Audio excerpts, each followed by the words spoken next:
Putinning Kavkazdagi eng katta muammosi Ukraina emas. Ko'pchilik Rossiya uchun asosiy tahdid Ukraina frontida deb o'ylaydi, ammo Kremlni xavotirga solayotgan yana bir nuqta bor. Bu Kavkaz.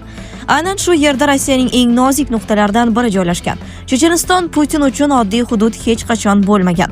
Uning siyosiy karyerasidagi eng muhim burilishlar aynan shu yer bilan bog'liq. Putin o'zining kuchli rahbar imidjini Chechenistondagi urushlar fonida shakllantirdi.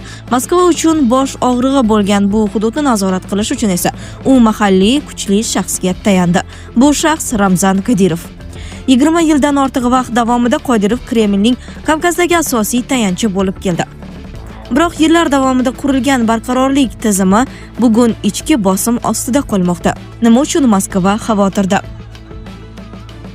So'nggi vaqtlarda Qodirovning salomatligi haqidagi xabarlar tobora ko'paymoqda.